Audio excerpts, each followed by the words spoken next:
जय हिंद दोस्तों, आप सभी का स्वागत है एग्जाम पूल में। दोस्तों, आज का जो हमारा टॉपिक है UP polytechnic entrance exam 29 June first shift का क्वेश्चन लेके आए हैं।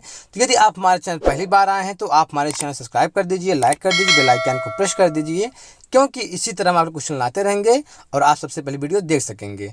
तो ठीक दोस्तों, चलते टॉपिक तरफ। हम पहला प्रश्न जो पूछा गया था, बर्फ का पिघलना कौन सा परिवर्तन है?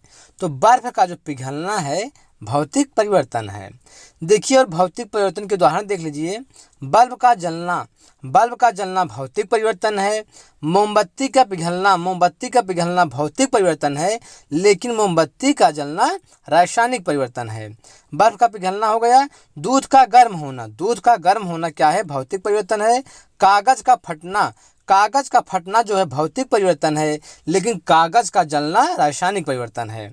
दूसरा क्वेश्चन देखिए जो पूछा गया है, कांच एक है, तो कांच क्या है? कांच एक मिश्रण है। तो वायु, पीतल, बारूद, कांच, इस्पात, ये सब क्या है? ये सब मिश्रण है। अगला क्वेश्चन देखिए, तीसरा प्रश्न, सबसे अधिक विद्युत ऋणात्मकता वाला तत्व कौन सा है? तो सबसे अधिक जो विद्युत ऋणात्मकता वाला तत्व है कौन सा है?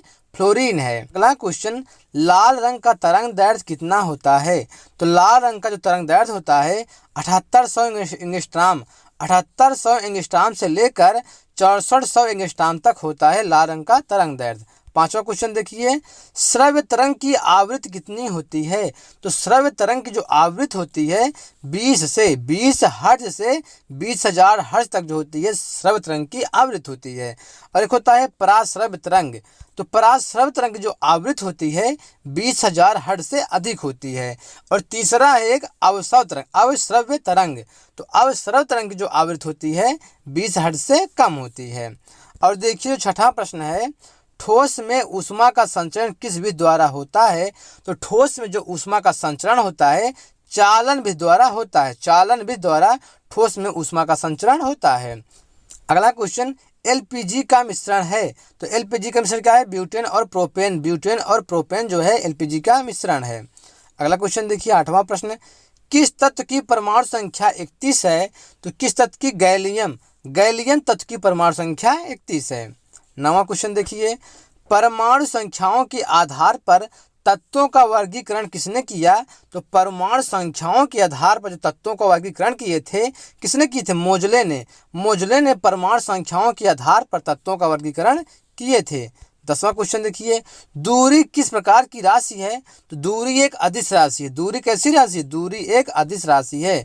अब देखिए कौन कौन सी अदिश राशि हैं?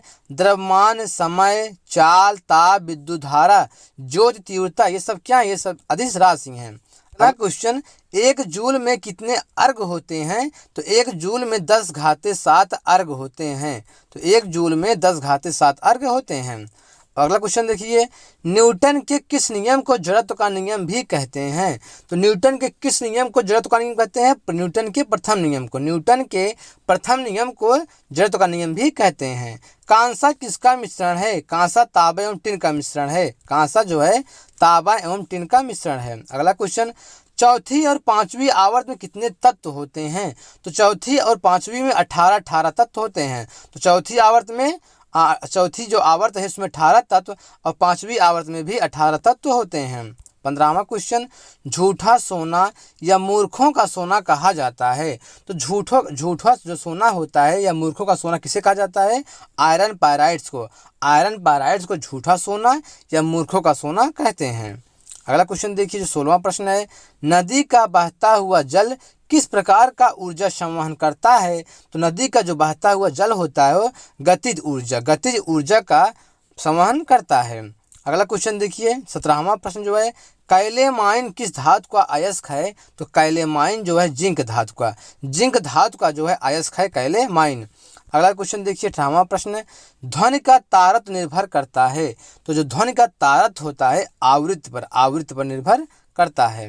अगला क्वेश्चन देखिए, प्रतिरोध का मात्रक क्या है? तो प्रतिरोध का मात्रक ओम होता है। सिरका क्या है? सिरका जो है तनु एसिटिक एसिड है। अगला क्वेश्चन देखिए, सामान्य बातचीत की ध्वनि तीव्रता कितनी होती है? तो सामान्य बातचीत की जो ध्वनि तीव्रता होती है 60 डेसिबल होती है। और देखिए 22 क्वेश्चन, विद्युत का एकमात्र सुचालक, विद्युत का एकमात्र सुचालक अधातु कौन सा है? कौन सा? ग्रेफाइट है। अगला क्वेश्चन देखिए 23वां प्रश्न, हवा में ध्वनि तरंगें होती हैं, तो हवा में जो ध्वनि तरंगें होती हैं अनुदैर्ध्य होती हैं। तो हवा में ध्वनि तरंगें कैसी होती हैं? अनुदैर्ध्य होती हैं। अगला क्वेश्चन, एक अवतल लेंस से बनने वाला प्रतिबिंब होगा, तो एक अवतल लेंस से जो प्रतिबिंब बनता है कैसे बनता है? सदैव आभासी बनता है। तो एक अवतल लेंस से जो प्रतिबिंब बनता है सदैव आभासी बनता है। अगला क्वेश्चन, जिस बिंदु पर सभी किरणें मिलती हैं उसे क्या कहते हैं? तो जिस भी बिंदु पर सभी किरणें मिलती हैं उसे क्या कहते हैं? उसे फोकस कहते हैं। अगला क्वेश्चन, मनुष्य के शरीर में सबसे अधिक कौन सा तत्व पाया जाता है? तो मनुष्य के शरीर पर सबसे अधिक जो है ऑक्सीजन, मनुष्य के शरीर में सबसे अधिक तत्व कौन सा पाया जाता है? ऑक्सीजन। ऑक्सीजन तत्व पाया जाता है मनुष्य के शरीर में सबसे अधिक। अगला क्वेश्चन देखिए, पानी का हिमांक बिंदु कितना होता है? तो पानी का जो हिमांक बिंदु होता है 32 डिग्री फ़ारेनहाइट होता है। अगला क्वेश्चन देखिए 28वां प्रश्न, रेडियोधर्मी तत्व किसका उत्सर्जन करते हैं? तो जो रेडियोधर्मी तत्व होते हैं अल्फा, बीटा एवं गामा का उत्सर्जन करते हैं। जंग लगना एक प्रक्रिया है, तो जंग लगना एक कैसी प्रक्रिया है? ऑक्सीकरण प्रक्रिया है। जंग लगना एक ऑक्सीकरण प्रक्रिया है। अगला क्वेश्चन देखिए, किस किरण की वेधन क्षमता सबसे अधिक होती है? तो गामा किरणों की, गामा किरणों की वेधन क्षमता सबसे अधिक होती है। अगला क्वेश्चन, SO2 का जलीय विलयन है, तो SO2 का जलीय विलयन क्या है? अम्लीय है। तो SO2 कैसा विलयन है? एक अम्लीय विलयन है। अगला क्वेश्चन देखिए, निष्क्रिय विलयन का pH मान कितना होता है? तो निष्क्रिय जो विलयन होता है उसका pH मान 7 होता है। अगला क्वेश्चन, बर्फ की गुप्त ऊष्मा होती है, तो बर्फ की गुप्त ऊष्मा कितनी होती है? 80 कैलोरी प्रति ग्राम। 80 कैलोरी प्रति ग्राम जो है बर्फ की गुप्त ऊष्मा होती है। और देखिए जो लास्ट क्वेश्चन है, कांच का सबसे महत्वपूर्ण घटक है, तो कांच का सबसे महत्वपूर्ण घटक कौन है? सिलिका है। तो ठीक दोस्तों, इस तरह हम 29 जून फट के क्वेश्चन आपको बता दिए हैं। यदि आप हमारे चैनल पहली बार आए हैं तो आप हमारे चैनल सब्सक्राइब कर दीजिए, लाइक कर दीजिए, बेल आइकन को प्रेस कर दीजिए, क्योंकि इसी तरह हम आपके क्वेश्चन लाते रहेंगे। तो ठीक दोस्तों, आज के लिए इतना ही।